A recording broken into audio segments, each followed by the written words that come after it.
na frente do seu computador, assistindo mais o HQ Companhia nessa tarde calorenta de São Paulo, que está todo mundo reclamando do calor, menos eu.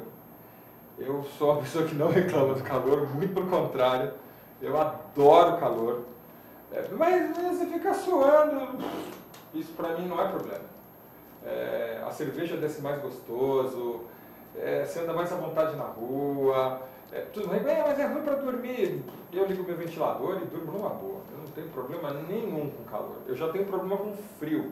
Eu já não consigo dormir quando levanta, você levanta encolhido, que você dormiu assim, ó, para se esquentar e você levanta tudo dolorido. Horrível.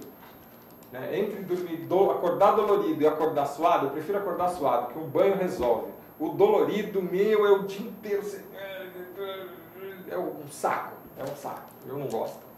Realmente, entre calor e frio, eu sou milhões de vezes o calor. E hoje a gente vai fazer uma coisa muito diferente no HQcia. A gente vai falar de jogos. Uau! De jogos de tabuleiro. Eu fui convidado para o lançamento desse jogo aqui, com mais outros jornalistas, e foi uma coisa muito engraçada. Na minha mesa estava o Paulo Gustavo, né, que vocês conhecem ele, né, um jornalista super conhecido na área, tem um programa dele na TV, que fala de seriados, e já teve aqui no programa várias vezes. E a gente se divertiu tanto, cara, parecia duas crianças. Sério. Tava eu, o Rafael Fernandes da MED, o Paulo Gustavo e eu não lembro quem mais que estava na nossa mesa. Era um rapaz super interessante. Isso, o cara era super interessante. Foi muito legal, parecia criança brincando. Então, assim, o Rafael é um grande fã de RPG e tudo, então foi muito legal. E eu tô com o Douglas da Devir, que está trazendo esse jogo e mais alguns jogos. Ele já vai trazer aqui em primeira mão para mostrar o lançamento desse mês agora. E são jogos. Esse daqui é um jogo de tabuleiro muito, muito divertido. E é um jogo rápido, né? Sabe aquela coisa assim, você está na praia, começou a chover, não tem o que fazer, bum, junta a galera. E é uma coisa rápida, você joga em 20 minutos, se você enrolar um pouco, 1 hora, mas é muito rápido.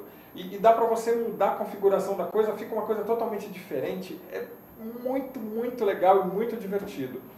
E aí ele trouxe mais, esse daqui eu não sei o que é. Aqui eu não sei o que é. Então, Douglas, a Devir está trazendo material novo. Isso quer dizer que vocês estão mudando o foco? Vocês não vão trabalhar mais com card game, ou o card game ainda continua forte? Ou isso aqui é só mais um ramo da Devir? Na verdade, é interessante porque a gente trabalha com tabuleiro desde 1992. Sim. Né? E como a gente faz um monte de coisa tudo misturado, né? Às vezes o pessoal não lembra. É verdade. Mas a primeira vez que a gente trouxe um tabuleiro para o Brasil foi em 91, fim de 91, começo de 92. A gente tinha acabado de publicar o GURPS, o módulo básico, e a gente trocou 500 exemplares por 500 cópias do Battletech, que tinha sido feito em Portugal. Né? Essa foi a primeira vez que a gente aventurou no mundo do tabuleiro. E de lá para cá, a gente já trouxe um monte, né? Que eu lembro assim de cabeça, Legion of Steel, Inferno, o jogo, o Illuminati do Steve Jackson, depois todo o Mage Knight, HeroClix, todas essas coisas, né, estão relacionadas. Então, a gente está nessa estrada faz tempo. Agora só intensificou, porque na Espanha a gente trabalha com tabuleiro já faz uns 12 anos, né? E lá é uma coisa bastante intensa, né?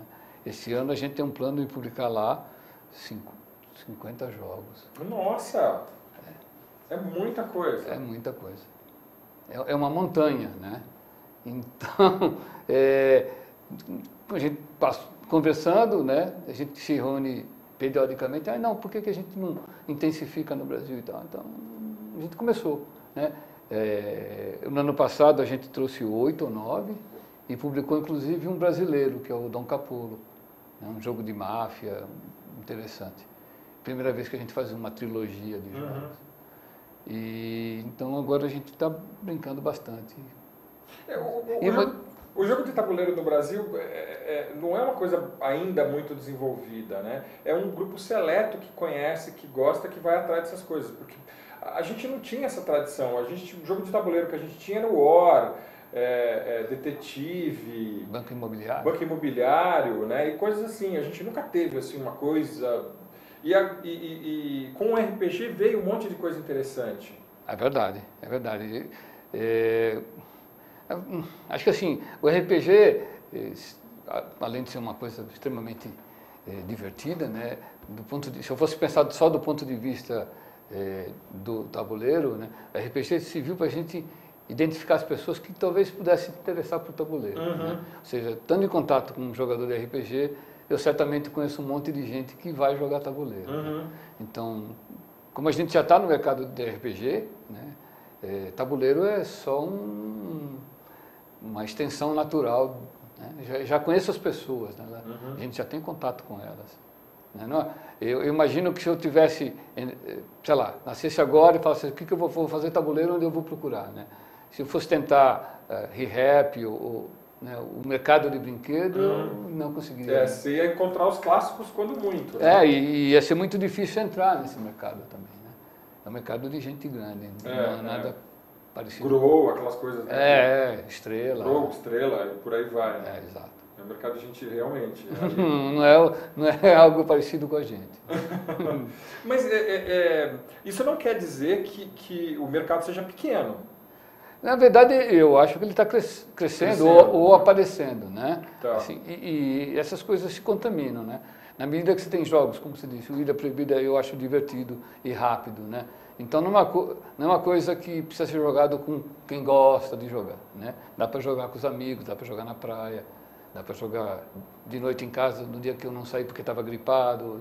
Né? Eu lembro que a gente jogava Catan em casa e os dois garotos lá em casa deixavam de sair com os primos para ficar jogando Catan, né?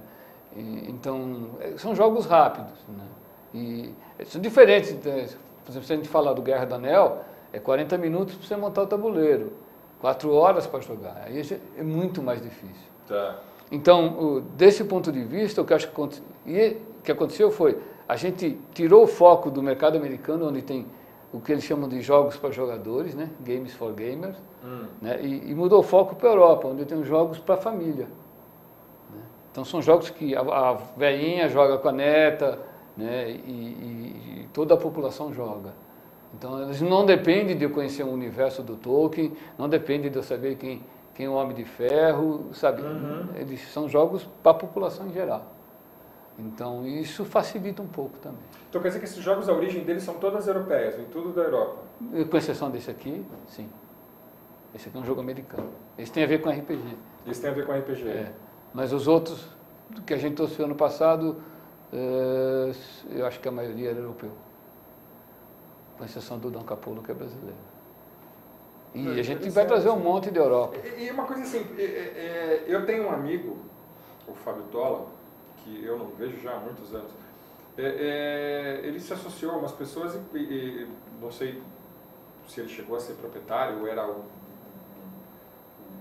grande conhecedor, ele estava dando uma assessoria no espaço, num bar que tinha um espaço chamado, acho que Luderia. Sim, lá no Bexiga. Que tem funciona ainda. 300 jogos lá, 400 jogos, tem um monte de coisa que você senta e bebe e joga. E você passa uma noite com os amigos num bar onde tem, você escolher desde detetive, War, o que você quiser para jogar. Existem outras aparecendo aí pelo Brasil, né? Tem Belo Horizonte, tem no Rio de Janeiro, tem Porto Alegre, tem aparecendo algumas por aí também, o mesmo estilo, né? Tá. Pode ser que não seja cerveja, seja chá, ou sei lá, mas basicamente a ideia é a mesma. Você vai a um lugar onde você pode sentar com os amigos, beber alguma coisa, comer alguma coisa, um sanduíche e jogar. Então, jogar está virando alguma coisa que se faz em grupo, né? Antigamente a gente jogava futebol ou ia à praia, né? Mas jogar um jogo de tabuleiro era bem mais difícil. Porque o videogame tirou isso das pessoas, né? O videogame ficou uma coisa solitária. Você joga em rede com os amigos, mas, né, quando muito com headset e conversando, mas separado, né? E o jogo de tabuleiro está começando a trazer as pessoas de volta à convivência. Eu acho isso ótimo, né? Porque assim, é claro que você pode chegar em casa, colocar o fone de ouvido e sentar lá e joga, né? E você vai jogar com um monte de gente que está espalhado pelo mundo. As pessoas acham isso incrível, né? Eu também acho, né? Quando eu trabalhava com computação, putz, para transmitir um arquivo de um lugar para outro era um sacrifício. Então, a gente tem uma facilidade de mobilidade espantosas hoje em dia. Mas estar junto continua sendo estar junto. Né? Exato, exato. Combinar, não, então passa lá em casa, não, eu levo a cerveja. Isso é uma coisa gregária, é uma coisa que está dentro da gente. Então, acho que é bom. Fala um pouquinho do Ilha Proibida, né? Eu falei como jogador que né, a gente jogou lá acho que umas 3 partidas e foi muito divertido porque ele é um jogo colaborativo, né? Não é aquela coisa, você joga contra os outros jogadores. Se você não se ajudar, vai todo mundo pro saco, entendeu? O Ilha Proibida, basicamente, o cenário existe uma ilha onde uma civilização antiga colocou ali 4 tesouros mágicos, né? E, bom, seu grupo descobriu que existem tesouros e está disposto a ir lá buscá-los. Só que a ilha, como os caras tinham medo de que os tesouros caíssem nas mãos erradas, né? Que não são as nossas, mas se caíssem nas mãos erradas, eles puseram armadilhas na ilha. Então, no momento que você pisa na ilha, ela começa a afundar. E aí você tem que achar os tesouros e sair de lá antes que ela afunde. Né? Então, por isso que tem que ser colaborativo. Ou todo mundo colabora ou ninguém sai da ilha. Muito menos os tesouros. E esse jogo, ele foi criado, ele tem uma estrutura de jogo extremamente elegante, né? E ele tem alguns mecanismos que vão acelerando o afundamento da ilha à medida que o tempo passa. Né? Então, o jogo sempre termina num clímax. Se você escapa, se você escapa, que esse clímax é sensacional, cara. A gente tinha que ter filmado a gente jogando lá, tinha que ter um jeito de filmar isso. É verdade. Quando eu tinha 20 anos, eu participava de um grupo, a gente colocava música em baile, né? Que era uma coisa na minha época bastante comum. Baile em clube, sei lá. E a máxima era, a gente sempre termina o baile no momento que ele está no máximo, né? Tá todo mundo feliz e é a hora que você termina. Você não pode deixar passar dessa hora porque aí você começa na baixa, né? E você precisa terminar no melhor momento para todo mundo sair de lá feliz e falar, pô, tava legal pra cacete, semana que vem eu vou lá de novo. Eu vou de novo. Vou de novo. E esse jogo é a mesma coisa, ele sempre termina no máximo, né? Ou você afunda ou na próxima jogada, então ele nunca termina no momento calmo. Ou você sai com água já no pescoço. Ele sai na última hora, né? Então ele está sempre num crescendo de tensão. Um clímax legal, né? Então isso um clímax legal. E o cara conseguiu isso com 2 mecanismos muito simples. Simples, é verdade. O cara é genial, né? Genial. Realmente, muito legal, muito legal. E é uma coisa interessante que é aquilo que você falou. Ele emociona tanto que você pode colocar pessoas de várias gerações jogando que vai ser divertido. É verdade. Você pode colocar o vovô com o netinho, o filho, a vizinha, né, o papagaio, e todo mundo joga e todo mundo se diverte. É verdade. Né? E esse é um jogo para 4 pessoas, tem que ser 4 pessoas. Não, eu acho que pode ser 3, pode ser 2. E como o jogo ele joga com todas as cartas abertas, né, você pode até jogar sozinho. Né? Porque você está todo o tempo vendo, né? Tá. E como no jogo todo mundo colabora, todo mundo conversa, não há nenhum problema em você saber o que o outro vai fazer. Tá. Né? Então você pode até brincar solitário se você quiser. Tá. E o tabuleiro ele é composto de peças quadradas, né, que você monta aleatoriamente. Então, cada vez que você monta ele, é uma ilha completamente diferente. Né? Deixa eu ver. Aqui tá. Tá aqui, ó. Dá pra mostrar. É uma ilha cada vez. Ó, esses daqui são... Deixa eu ver se o Sérgio mostra. Esses daqui são os tesouros. Tá? Essas aqui são as cartas, são os tesouros. Você pode ver que são mais de uma carta.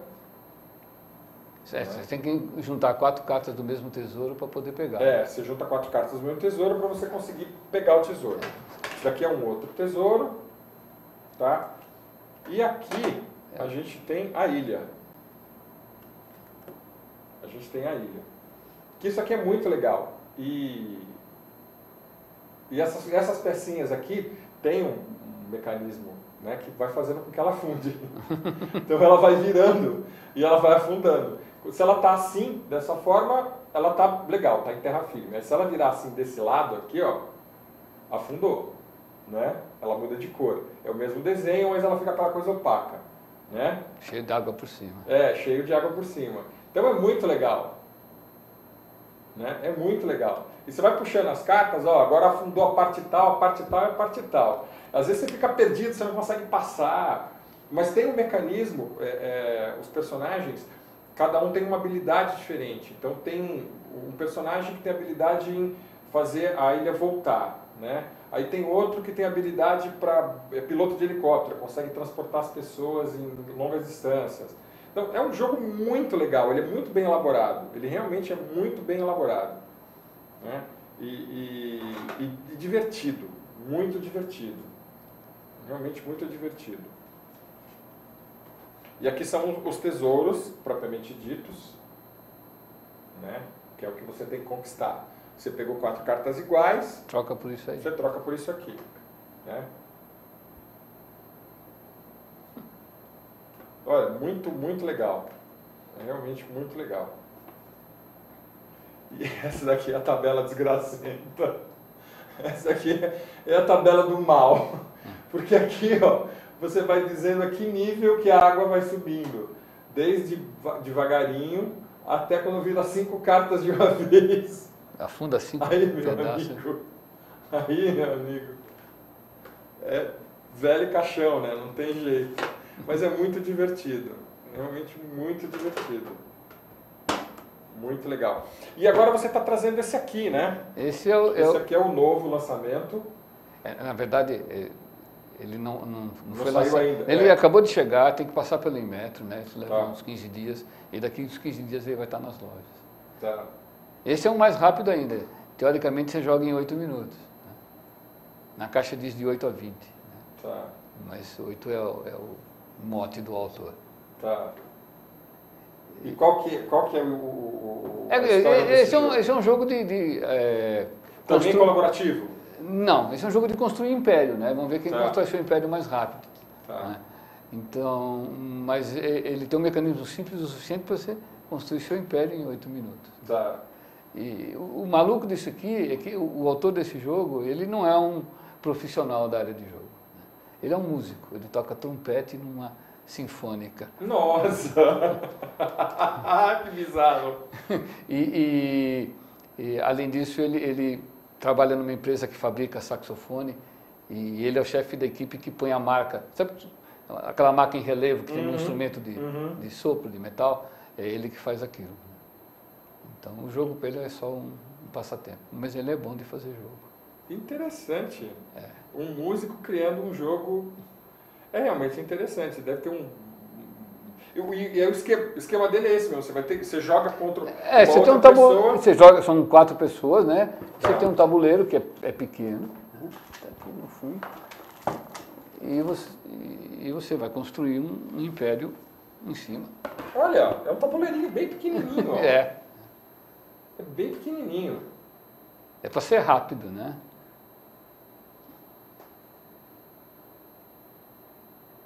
Nossa, bem legal.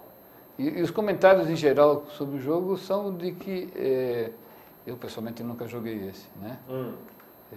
Mas os comentários em cima dele são sempre de que ele é mais do que, eu vou usar uma expressão aqui que eu usava no tempo de computação, um filler, né? Filler é uma coisa que você coloca no intervalo, né? Televisão você faz isso, não tem que botar né? Uma propaganda, um filler. Então, esse é um termo que se usa em jogo quando você, tá todo mundo, vamos jogar RPG, tá todo mundo lá e falta um cara para jogar. E o que a gente faz enquanto espera o cara? Né? Pega esse daqui e joga esse. Né? Então, que é um jogo de 8 minutos 8 ou 20. minutos, exatamente. Enquanto o cara não chega, 8 minutos. Né? Aí é capaz do povo parar de jogar RPG e continuar jogando esse. Exatamente. Olha, se ele for divertido que nem esse aqui, eu não duvido nada. Eu realmente não duvido nada. Porque isso aqui é muito legal. É aquilo que você falou da emoção. Ele, conforme a anja vai afundando, você vai ficando num desespero. Você vai numa correria, nossa, é realmente já muito fica legal. num pé só, né? Exatamente. Começa a arregaçar as calças. Foi muito legal. No dia do lançamento tinham acho que 4 ou 5 mesas de jogo, não era isso? Isso. E dava para você ouvir o pessoal vibrando, não, faz isso, pega aqui. Corre ali. Foi muito legal, realmente muito legal. Aqui são as pecinhas desse, né? São as peças. Não tem nada a ver com War, nada a ver com nada. Nada. Está mais parecido com, deixa eu ver. Não tem guerra entre os... Não. Você tem que... Claro, você negocia e tal, né? Mas é a construção de um império. É mais compra do território, né? Ou vamos ganhar dinheiro. Tá, não chega a ser guerra. Não. É bem interessante. É realmente bem interessante. Aqui são as cartas, provavelmente, que Sim. você usa... E o bom dessas coisas, né? Esse aqui é o livro de regras. Veja quanto espaço em branco, né? Não tem muita regra. Você lê ela também em 8 minutos. Ou menos. Realmente muito legal. Muito legal. Tem um negocinho aqui. Isso aqui é uma peça que saiu daqui. Tá. Nossa, peraí, deixa eu arrumar direito. E isso daqui, não, é isso mesmo. Primeiro vai as pecinhas, vai o tabuleiro, as pecinhas. Depois as cartas. Isso aqui. Aí as regras. E as regras. Perfeito. E você está falando, você disse que daqui mais ou menos uns 15 dias ele já vai estar disponível. Mais ou menos 15 a 20 dias é o tempo que o Inmetro leva para fazer os testes que tem que fazer com o material. Tá. Mas aí ele tem alguma restrição? Você aconselha aí algum tipo de idade ou... Não, 10, 12 anos. Tá. Não é nada de especial, nem de complicado, nem tem nenhum Não, tema. é por causa das peças pequenas. Não, né? aí... De repente você fala, não, para criança de 5, 6 anos... Eles dizem, na Europa se diz 3, né? Tá. Tem uma marca aqui que diz que a partir você não deve dar para criança menor de 3 anos, que é o que ela põe na boca. Mas até onde eles entendem, depois dos 3 anos a criança não fica mais pondo as coisas na boca. Acabou a fase oral. Acredite nisso. E como que vai ser a distribuição desse jogo? Além da Devir, vai ter outras lojas? Claro. Lojas especializadas, né? Tá. Que, sei lá, são um monte aí pelo país. E tem algumas lojas que são, sei lá, a Saraiva tem jogo de tabuleiro, a Geek da Cultura tem, a UZ Games tem alguns, agora as Astras vai ter. A gente está, aos poucos, também chegando num caminho mais conhecido da população em geral. Né? O que isso é muito legal, né? Porque quem está em cidades pequenas e tudo tem uma dificuldade enorme. Aí, pela internet, sempre pode. Sempre No nosso caso, a gente paga o frete. Né? No site você compra, você paga o preço do jogo e a gente manda o correio por nossa conta. Poxa! Legal isso. Na verdade é uma tentativa de atender justamente, como você disse, o camarada mora em Vista Alegre do Alto e queria jogar Ilha Proibida. Está assistindo o seu programa e fala, e onde que eu vou? Onde que eu vou achar isso, né? Site da Devir. Acha. E está lá escondido, né? Não é muito fácil de achar. Não é nenhuma preocupação nossa vender mais ou menos lá. É só estar à disposição para quem tem dificuldade para encontrar. Eu falei Vista Alegre do Alto porque é uma cidade que eu conheci 30 anos atrás. Né? 30 anos atrás não tinha nenhuma banca de jornal lá. Eu conheci Laranjal Paulista há 5 anos atrás, eu acho. Tem 2 bancas de jornais, uma na rodoviária e uma no centro da cidade. E até a quantidade de pessoas que consomem, assim, Gibi tinha Mônica, 2, 3 exemplares. Exato. E 1, 2 Marvel, ponto. E aí, se o camarada quer alguma coisa, ele vai ter que usar. Ou ele vai para Sorocaba, lá onde tem shopping e tudo, ou internet. Exatamente. Então a ideia é essa, é só poder atender esse pessoal, que muitas vezes não tem alternativa. Realmente, isso é uma coisa que se faz necessário, de verdade. E esse outro aqui que você falou que ele é baseado em game? Esse é baseado num RPG, chamado RPG, Pathfinder. Game, Nossa, a caixa é grande. Deixa eu pegar essa aqui. Olha que caixona bonita. Pathfinder é um RPG baseado nas regras do Dungeons and Dragons, né, da 3.0, 3.5. E esse é um jogo de cartas usando o cenário do Pathfinder. Pathfinder seria? Um RPG. Tá. É um RPG de fantasia, tipo Dungeons and Dragons. Isso aqui deve sair em julho. Julho. Ele tem, sei lá, 400 cartas aí dentro, até traduzir. Entendi. E aí o esquema ele seria mais apropriado para quem já joga RPG? Ou... Certamente quem conhece o cenário já começa a partir já tem um monte de informação que é boa para jogar, né? Tá. Então se você conhece o cenário de Pathfinder é mais fácil de começar. Não, eu não conheço. Eu dei uma paradinha no tempo. Eu acho que eu fui até a D&D, depois meus amigos ficaram velhos, casaram, sumiram, aí ninguém mais joga, eu não consegui arrumar mais ninguém para jogar e... É assim mesmo. Aí eu dei uma parada, aí acabei não conhecendo tudo que estava saindo depois. Mas a gente tem um plano para esse ano de 15 jogos. Né? 15 jogos? Dá mais de um por mês. Dá mais de um por mês. Tem um plano básico de um por mês e depois tem mais 6 ou 7 que são jogos...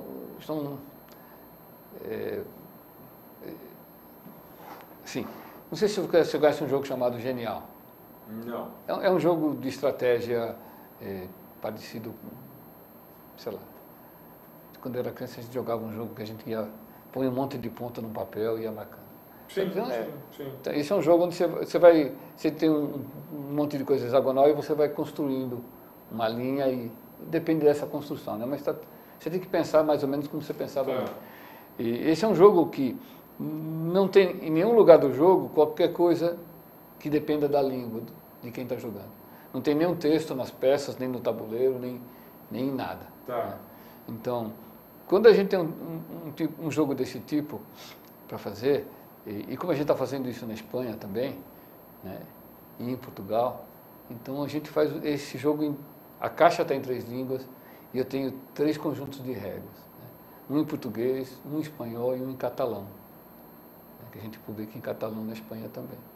Então, a gente tem, esse ano, além dos 10 que estão sendo feitos em português brasileiro. Porque a nossa língua é bem diferente da língua portuguesa de lá, né? O suficiente para a gente achar engraçado. E se confundir. Os meus pais meu pai é português, e quando vem parente de lá, meio amigo para entender o que esses caras falam. Mas eu acho que é mais um problema de pronúncia, né? Existem coisas engraçadas, né? Eu estava fazendo a tradução de um jogo aí outro dia e descobri que em português não se usa a palavra breque nem a palavra freio. Né? Lá se usa travão. Travão. Então, nesses casos, a gente precisa ajustar o texto, né? Colocar as duas possibilidades para que qualquer um dos dois países entenda.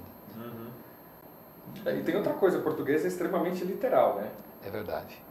O português é extremamente literal. É isso que causa... Por isso que falam que português que o português é meio burro. Na verdade, não é isso. A literalidade do comportamento português é que causa estranheza para a gente. É verdade. Eu vejo isso... um amigo voltou de Portugal, ele viajou ano passado, e ele falou que estava andando na rua, ele parou uma pessoa e perguntou: você tem horas? Ele falou: tenho, e saiu andando. Exato. Ele não entendeu. Tenho, e saiu andando. Porque se você não perguntar, por favor, que horas são, a pessoa não vai entender o que você está querendo. É verdade. As coisas subentendidas passam despercebidas. Para nós aqui, que é muito comum, para eles não. Exato. Mas, então, a gente tem 10 jogos planejados que a língua está em todos os lugares do jogo. Tá. E tem 5 ou 6 ou 7, eu não lembro de cabeça agora, onde nada dentro do jogo depende da língua. Tá. Então a gente tem isso em 3 línguas, as regras, a caixa e tudo. E aí serve nos 3 países. 3 não, 23. Porque o espanhol vai para a América Latina toda. Isso é bem interessante. Isso é realmente bem interessante. Então, isso permite que a gente trabalhe com tiragens maiores, dá para baratear o jogo, e pode passar de um país para outro sem nenhum problema. Então, a gente tem 6 desses. Na verdade, a gente tem lá 16 jogos. E aí tem a vantagem, de repente, você poder escolher o país onde o custo de produção é mais barato, é mais baixo.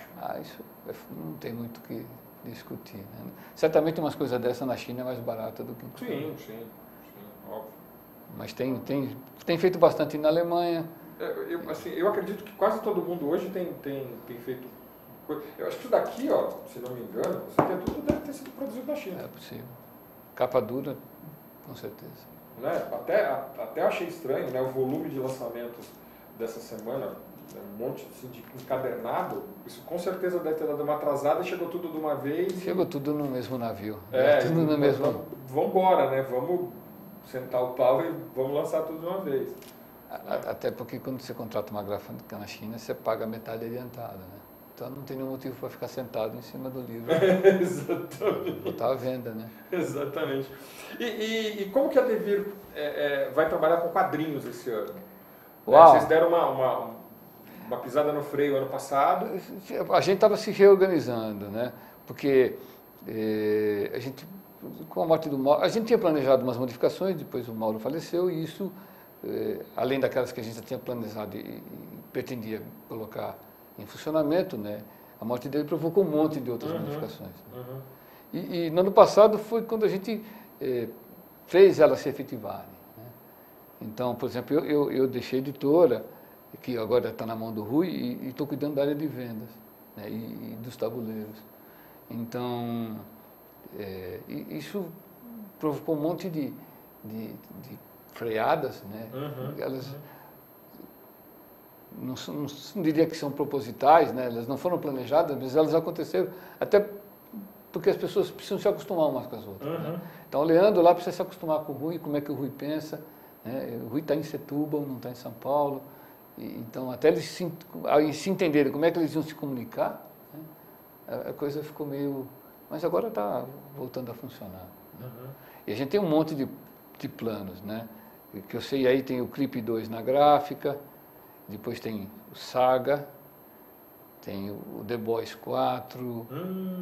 Maravilha, The Boys é muito bom. Tem o Black Dossier do Alan Moore, tem o Nemo Heart of Ice, e depois tem todo o Sin City que a gente está reimprimindo, tem o 300 de Esparta, vocês conseguirem pegar o 300 junto com o novo filme? Não, deve sair junto com o novo filme. Deve sair junto com o novo filme. Tá, na verdade ele está pronto, eu só preciso mandar para a gráfica. Né? E deve ir essa semana. E RPG, Encontro Internacional, como é que ficou isso com... Então, a gente fez o Encontro Internacional ano passado, né? A gente deve fazer um esse ano também. A gente já está conversando com alguns possíveis convidados, né? Tem algumas possibilidades. Ele deve ser no fim de semana depois do fim da Copa, junto com o Anime Friends. Junto com o Anime Friends? No mesmo esquema do ano passado. Tá. E a gente, o ano passado, organizou um Sampa também em dezembro, né? Que era uma coisa que a gente fazia bem antigamente, e deve ter outro esse ano.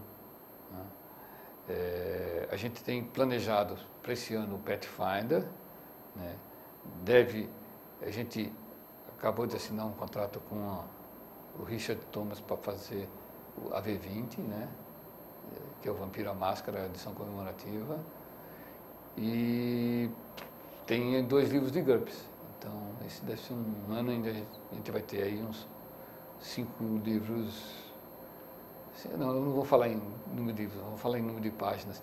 Tem umas 1.800 páginas de RPG. Nossa, é bastante coisa. É bastante. Realmente bastante coisa.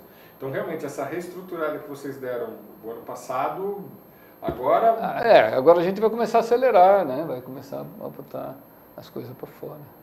Não, isso é muito bom, isso é muito bom. Porque a gente fica muito refém do que vem de fora, né?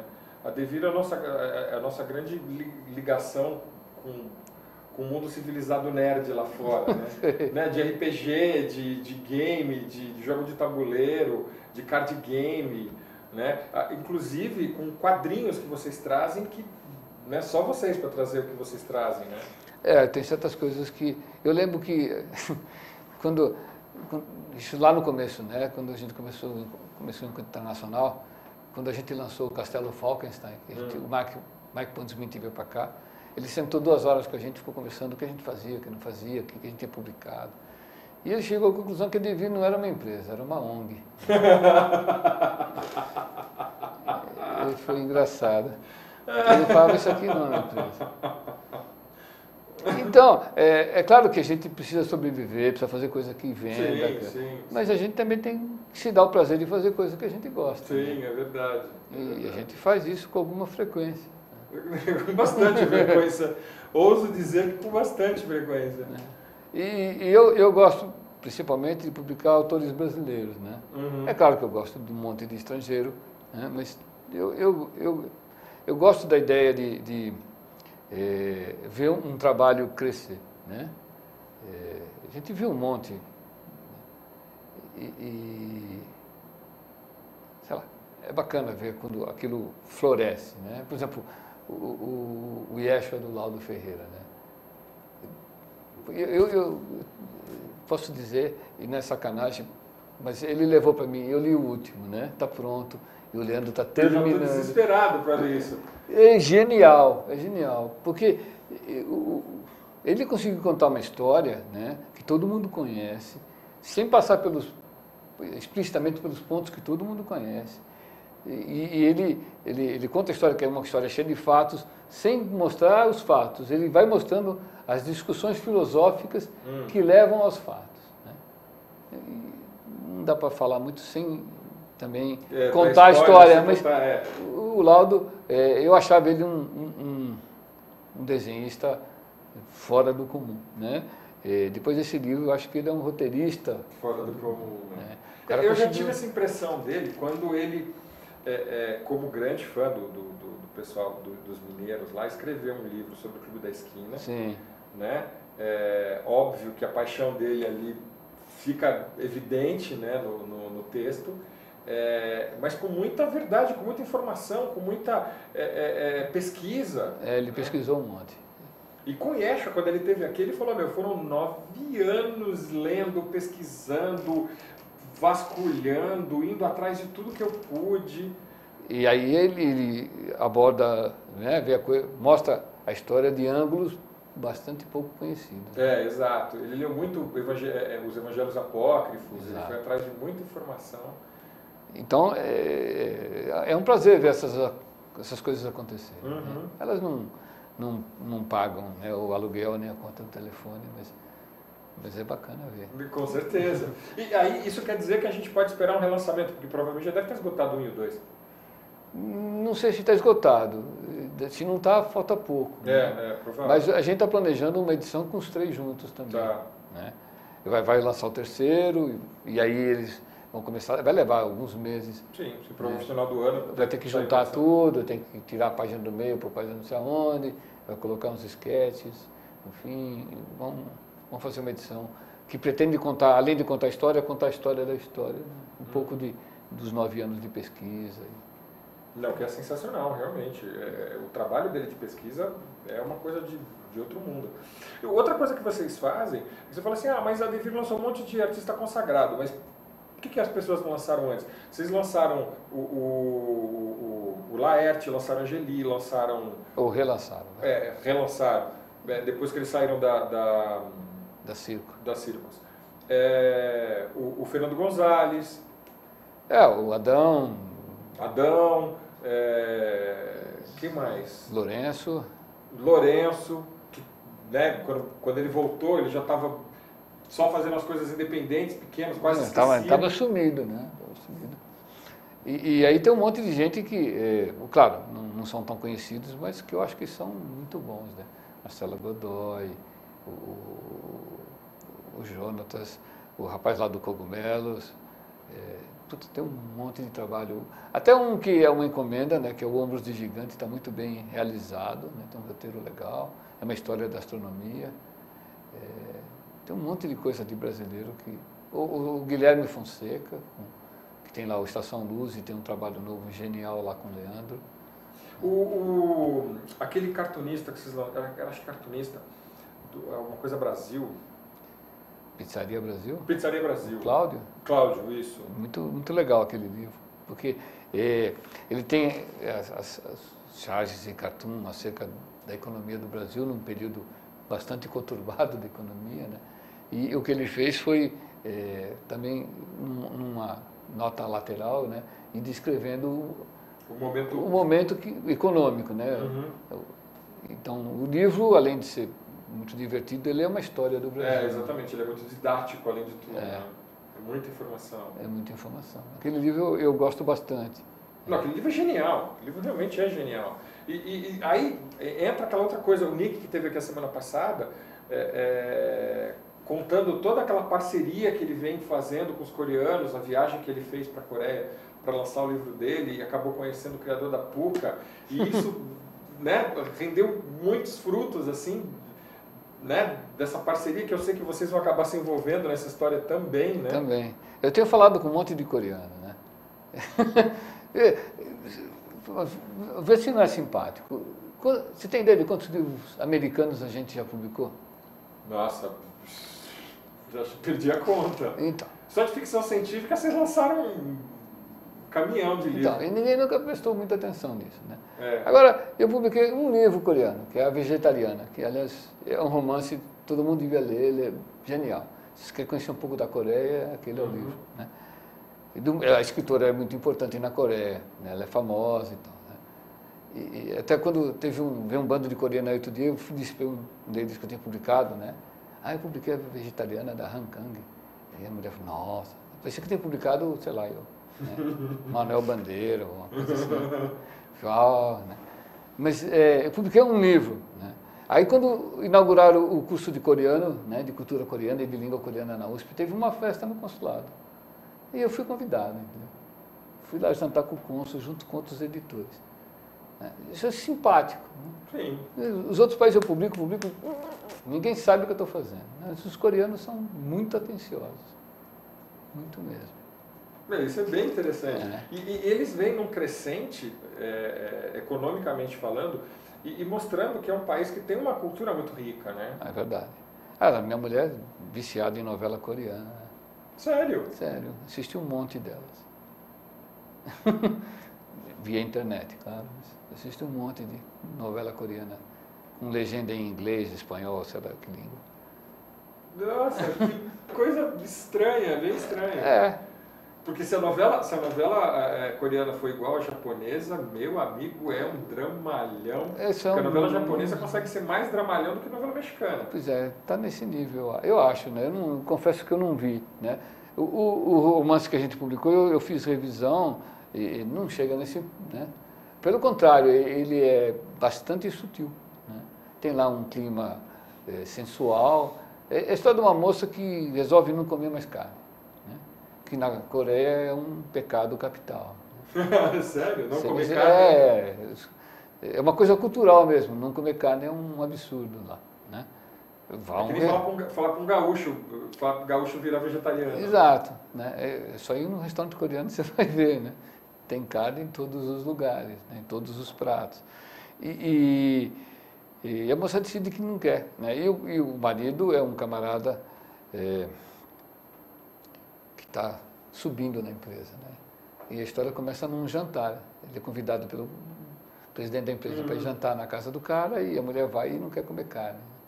E aí a vida do cara começa a complicar. Então, a história está dividida em 3 partes. A primeira é do ponto de vista do marido, né? A segunda é do ponto de vista do cunhado, né? Que nunca tinha prestado muita atenção naquela moça, né? Na cunhada dele. Mas quando a confusão começou, ele começou a achar ela até bonitinha, né? E o cara é cineasta e vai desenvolvendo um clima entre... Quer dizer, ele, né? Ela não está nem aí para ele, mas ele... E a terceira parte da história é do ponto de vista da irmã dela, né? Que é casada com um cara... Então, são 3 ângulos diferentes para a mesma história, né? É bem interessante isso. E a história é muito legal, muito bem construída, né? Muito bacana. E a segunda parte, que é do cunhado com a moça, ela tem um clima bastante delicado, né? Foi escrito por uma mulher, mas tem um clima sensual interessante. Isso realmente vale como dica. Isso vale como uma dica. Realmente é bem legal, porque a gente fica carente de coisas interessantes para ler, né? E não consegue, às vezes, ter acesso a esse tipo de informação. Olha, isso aqui é legal para ler. É verdade, né? é verdade. Realmente é bem complicado isso. E com essa possível parceria que está surgindo, que realmente, né, os dedos estão cruzados para que isso realmente floresça muito, é possível a Devir começar a lançar manhwa e coisas do gênero? A gente já quase fez isso umas 2 ou 3 vezes, né? Em geral, isso não aconteceu por culpa nossa, no sentido que a gente ficou tão atrapalhado nesses 2 últimos anos. A possibilidade apareceu concretamente nesses últimos 2 anos.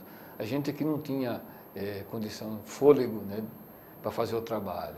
Mas acho que agora a gente vai publicar. Porque o público hoje fã de mangá também consome muito manhwa. Eu vejo muito a molecada comprando. E tem coisas lindíssimas. Não, isso é indiscutível. Isso realmente é indiscutível. E a gente tem um camarada que lê pra gente no original para falar isso é bom, isso não é. Né? Que é o próprio verdade. Nick. Né? É verdade. Então, às vezes ele fala, isso aí é ótimo, na Coreia. Né? Aqui não vai funcionar. Não vai rolar. Né? Por quê? Porque está centrado numa coisa que a gente não presta atenção. Que pode ser um puta drama na Coreia, né? Mas se a gente não presta atenção... não vai valer a pena. Né? Ninguém vai entender qual é não vai valer a pena. Mas tem coisas interessantíssimas. Né? E, assim, o que é mais estimulante, né, é que eles não estão muito presos a formatos. Né? Tem coisa que é tira, tem coisa que é quadradinho pequeno, sabe? Tem 9 quadros por página, tem 16, tem 1 quadro por página, tem coisas... A estética deles é uma coisa muito... É a mais variada possível. Isso realmente é bem legal. O japonês tem essa coisa também de não ter muito...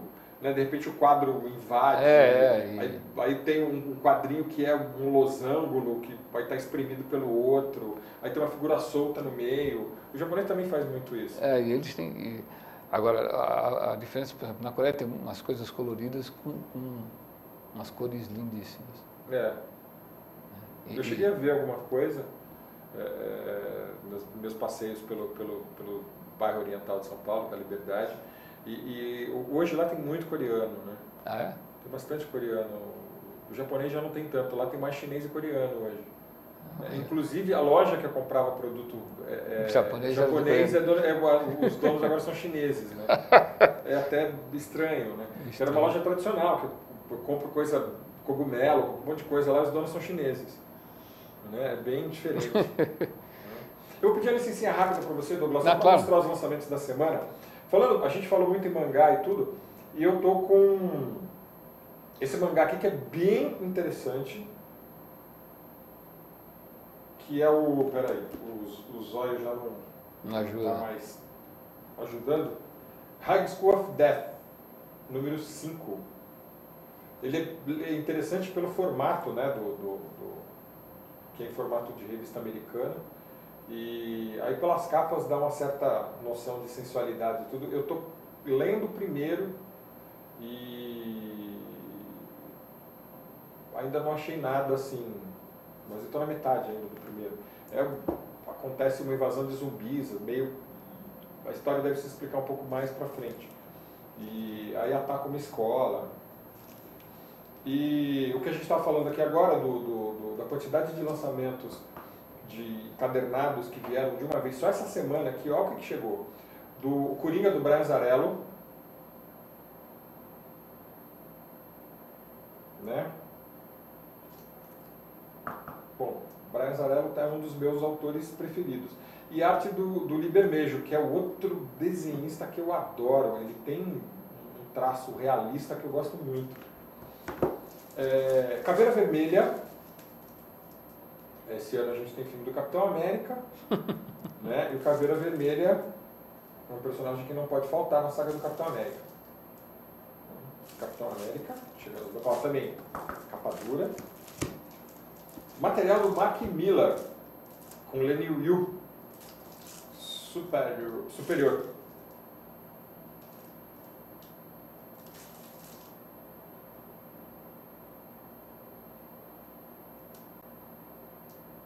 A melhor minissérie do ano. Isso aqui carece de ler, viu? Foi legal porque ele veio num plastiquinho que você pode abrir, ó. Aí você guarda de novo, fecha depois de ler e guarda. Legal, você não precisa tirar o plastiquinho e guardar ele no plastiquinho. Os Vingadores, que falar de Vingadores agora é chover no molhado, né? É um sucesso, ninguém fala em outra coisa senão no próximo filme dos Vingadores, nas sagas que têm sido lançadas. E aqui tem os novos Vingadores, com o Wolverine, acho que é o Luke Cage, o Doutor Destino, Homem-Aranha, Punho de Ferro, eu não sei quem que é o outro que está lá atrás, não.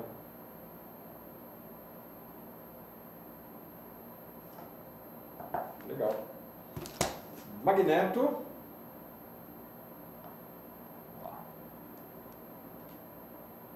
Isso daqui é uma coletânea, na verdade é uma minissérie, que aqui no Brasil saiu dessa forma, encadernada, bonitinha. É uma minissérie que saiu lá fora em 4 partes, que é o Magneto Not a Hero. Loki, né? Loki, depois do segundo filme do Thor, assim, virou uma grande paixão de todo mundo. Né? Isso aqui também é uma outra minissérie com 4 partes saindo encadernado. E quem assistiu o filme do Thor, gente, a cena do Loki sendo libertado, que ele começa a brincar com o Capitão América, aquela cena é hilária. Aquilo realmente vale, só aquela cena já vale o ingresso do filme, né? Mas é uma cena para quem conhece, para quem é nerd, né? Para quem não é do universo de quadrinhos, não entendeu absolutamente nada, porque tinha um povo rindo de se esborrachar no cinema, né? E realmente é muito legal. O filme 2 do Thor vale a pena, ter em Blu-ray, edição extra luxo, Diamond, não sei o quê, porque realmente é muito legal. E chegando Casa Nova, do nosso amigo Fábio Moon, com Matt Fraction,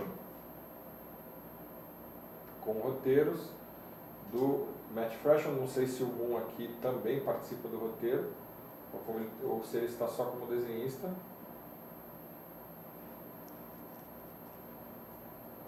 Realmente legal. Os irmãos lá estão detonando nos Estados Unidos. Isso é muito legal, abre portas para que os nossos outros artistas também cheguem lá, né? Que é uma ótima. A gente tem o Nick abrindo as portas da Coreia, o Moon e o Ba nos Estados Unidos, e a gente falta só achar alguém na Europa ali, né? Que é pra... o Zé Aguiar anda fazendo algumas coisas na Alemanha. Tem o Léo, né? Que o Léo chegou até, inclusive a Panini chegou a publicar um material dele, o Léo do Aldebaran, que ele mora acho que inclusive ele mora na França, eu acho. É um carioca, já deve estar com seus quase 60 ou 60 anos.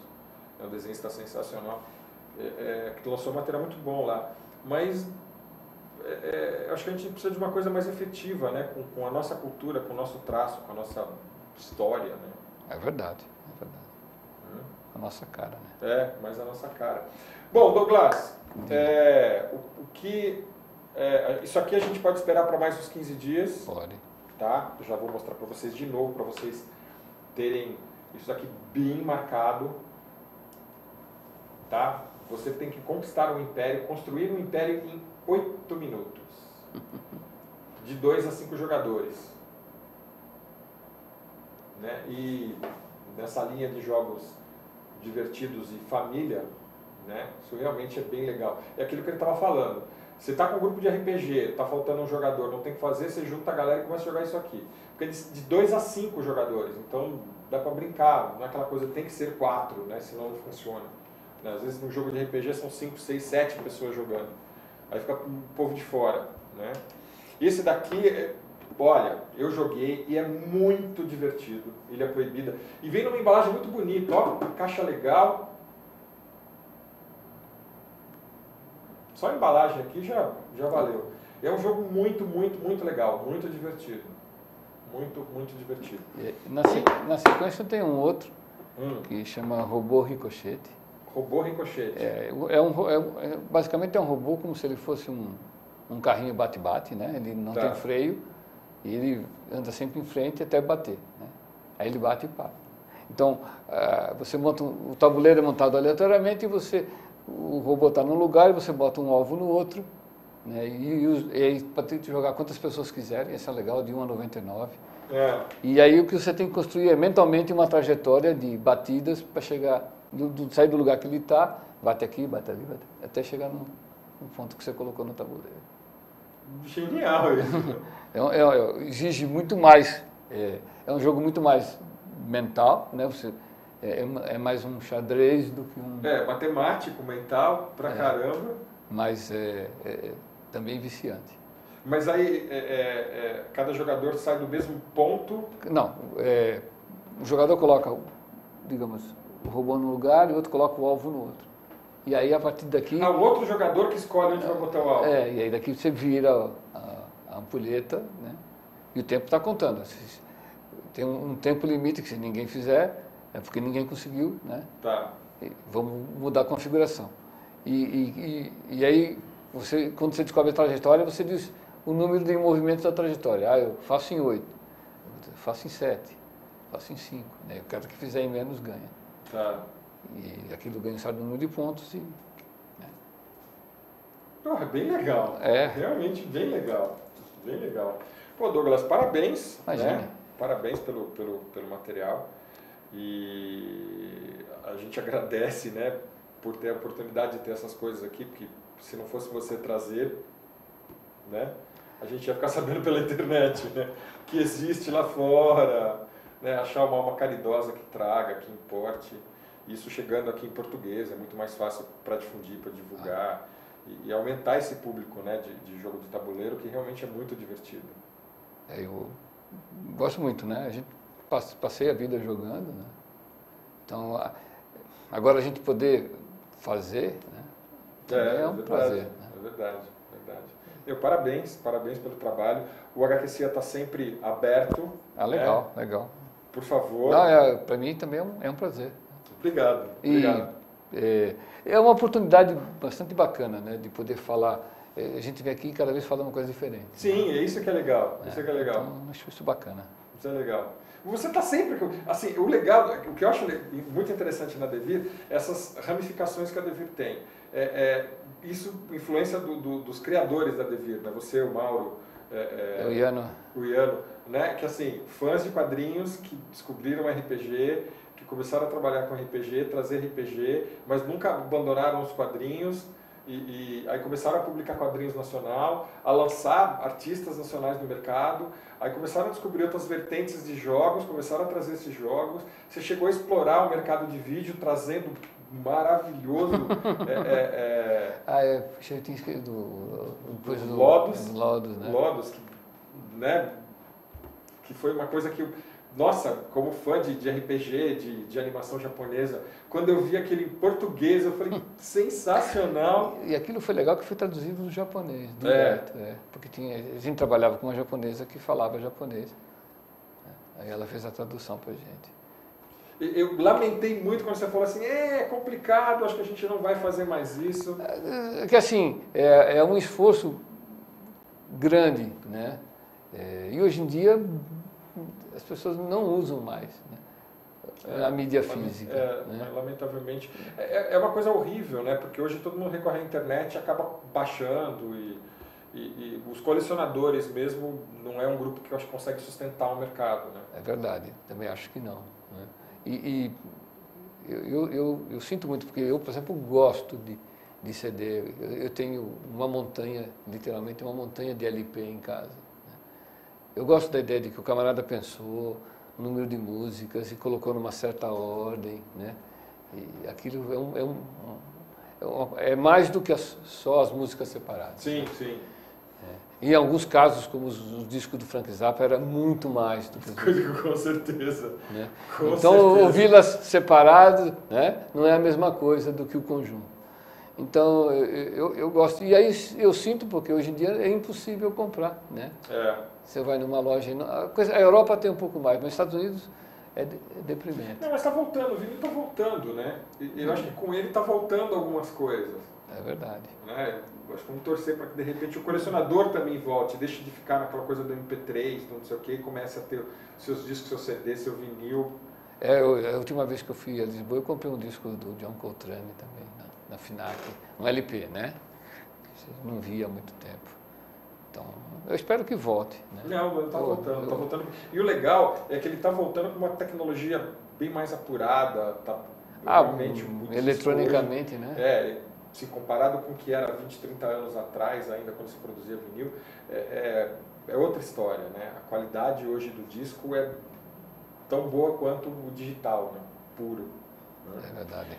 Douglas, é sempre um prazer conversar com você. Gente, Ilha Proibida já disponível.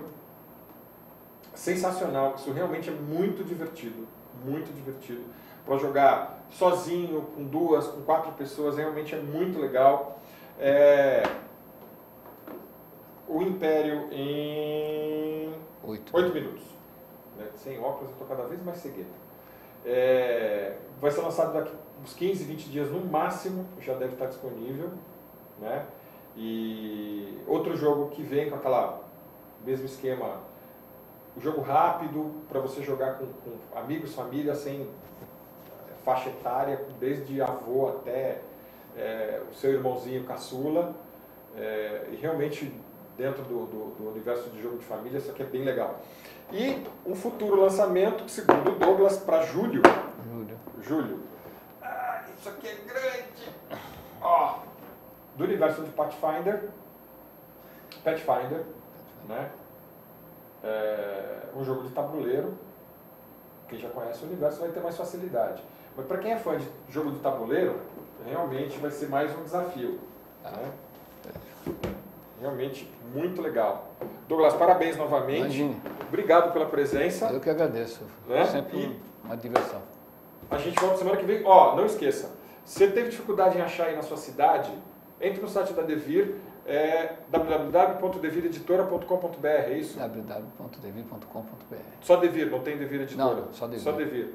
É mais fácil ainda decorar. Devir.com.br, você tem dificuldade em achar, não está encontrando, procura lá que... legal, frete grátis. Nossa. Agora, se você achar na loja, vá à loja.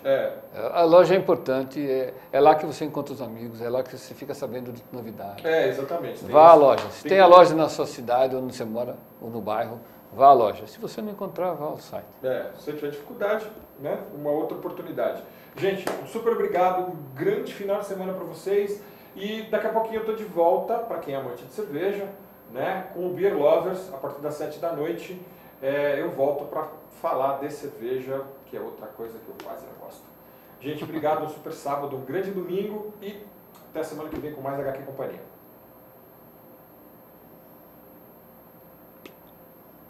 Lindo. O Sérgio esqueceu. Sérgio, acabou. Sérgio, acabou. Esqueceu. O Sérgio esqueceu, ele deve ter descido para tomar água. O Sérgio esqueceu no ar, olha que legal. Sérgio, acabou.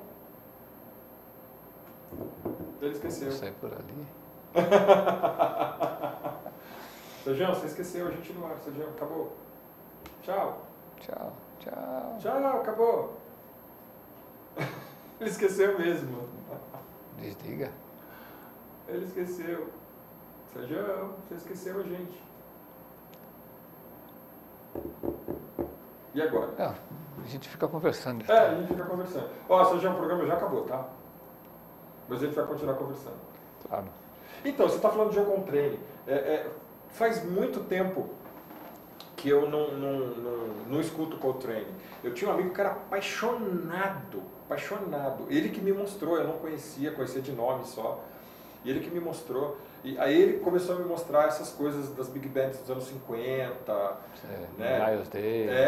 Aí quando eu entrou em Miles Davis, aí a coisa...